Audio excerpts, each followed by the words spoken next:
What's up, everybody? I'm here with another book review. This time, I want to talk about Goosebumps, House of Shivers, Night of the Living Mummy. This is one of the newer books in the series, number 3. After this, I can read Say My Name, which I don't look forward to because everybody is saying it's pretty bad. But who knows? I might give it a 5 stars. I doubt it, but who knows? Yeah. The story here follows this kid named Happy. He is named Happy because when he was born, he was always smiling and he always seems to be really happy everywhere he goes. I think he does have a real name, and I looked at Michael Goosebumps fan's review on this, and I think that he said his name was like Harry. I don't remember that at all, but this has been like finished this book like 2 or 3 days ago. It took me a little while to finish this, and yeah, I was kind of busy with some other stuff, but I finally finished it, and I want to talk about it. Happy is obsessed with ancient Egypt. He loves mummies and different things like that.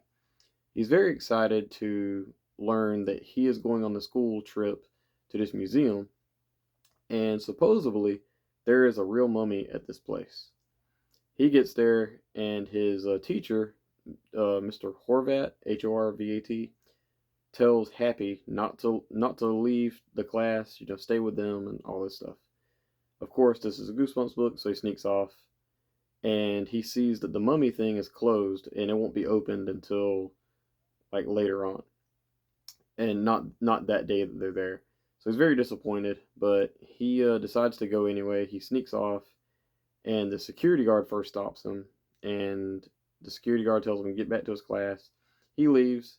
Security guard leaves, and he goes like a different way to get there. And he's stopped by his friend named Jaden, and Jaden, tells him, "Hey, you need to kind of come back to the class and don't mess with any of this stuff." And yeah, Happy doesn't listen, so Jaden leaves, and this mummy jumps up, grabs him, and pulls him into the casket while this like force is pushing him towards the mummy.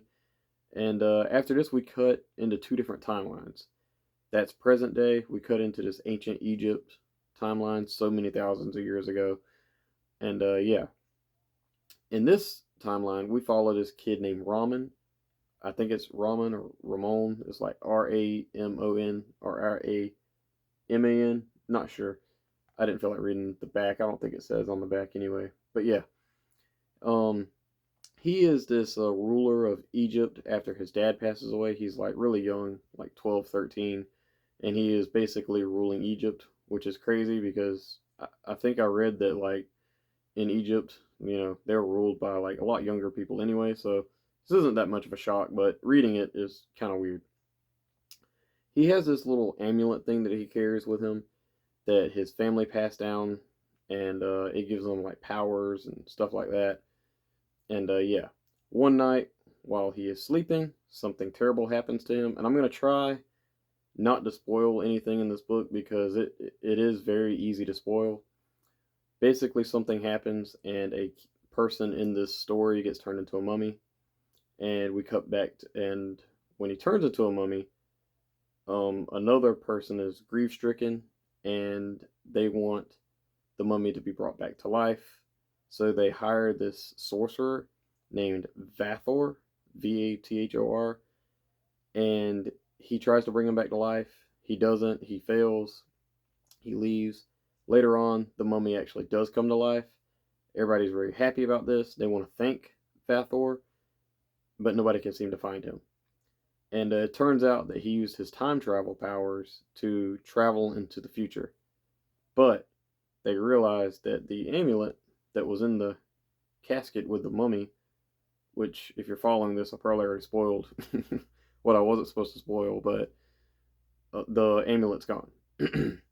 So basically, what happens here is the Happy, we cut back to the future, and Happy is being like drawn into this casket, and he's like laying on top of the casket. He gets out, he's like on top of the mummy. He gets out and he starts hearing a buzzing sound, and he's possessed by this mummy. And it's like in his head telling him he needs to get his amulet back. He disagrees with him at first, and then he gets sent into the mummy's body, and then the mummy takes over his body. But he agrees that he doesn't know, what he's doing because, you're in the future, you don't know what everything is. And so the mummy agrees, and they combine with each other, and the mummy basically possesses him and tells him what to do. He can hurt him, different things like that, and he has to find the amulet. And that's what the story is like basic body, not really a body swap story, but kind of a body swap story in a way. A possession story, I would say more, but but yeah, and that's basically what happens. I will say that the writing here is really fun. I do like it. There is a lot of jokes being like where the mummy doesn't know what future things are, and they kind of go over my head a little bit, and but it was still pretty good.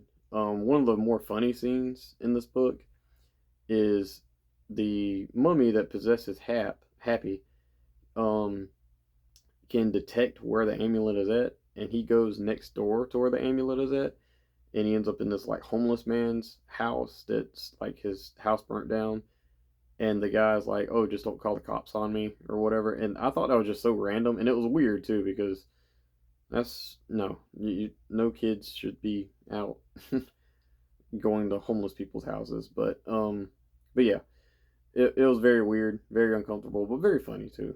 And yeah, the back and forth between Happy and the Mummy are really good. And yeah, I will say though, I don't see why this is getting such a big praise. I mean, I'll be honest, I did like it, and I don't think it isn't the worst book in the House of Shiver series. But there is one that I like better than this, and yeah, what really gets me on this book that made me actually like it a little bit was the twist, because there is from page like 10, I knew who the time traveling wizard was. Like, he supposedly hid out in the future.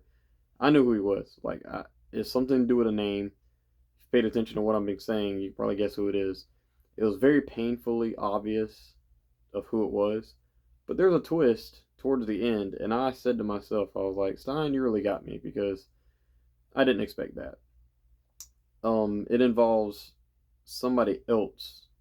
Something happened. I'm not gonna say much, but it's really good. That one really got me. It felt like Stein was just kind of messing with his old fans and new fans, so I can really appreciate that, because it felt like, well, these old fans, they're gonna guess what happened, but they're not gonna guess this, and I did not guess that. As far as the ending goes, it's really basic, nothing crazy, but yet the climax and all that's really good. It did feel a little rushed at times, especially towards the end of when Happy wants to get back to his regular timeline. Something happens that just randomly happens, and he ends up back. But yeah, um, yeah, Not a Living Mummy. It was fine. I mean, it was good. It wasn't like a bad book. I did find myself enjoying a lot more of the later half of the book than I did at the beginning, and I think that that's kind of the opposite of how everybody else was, but I could be wrong.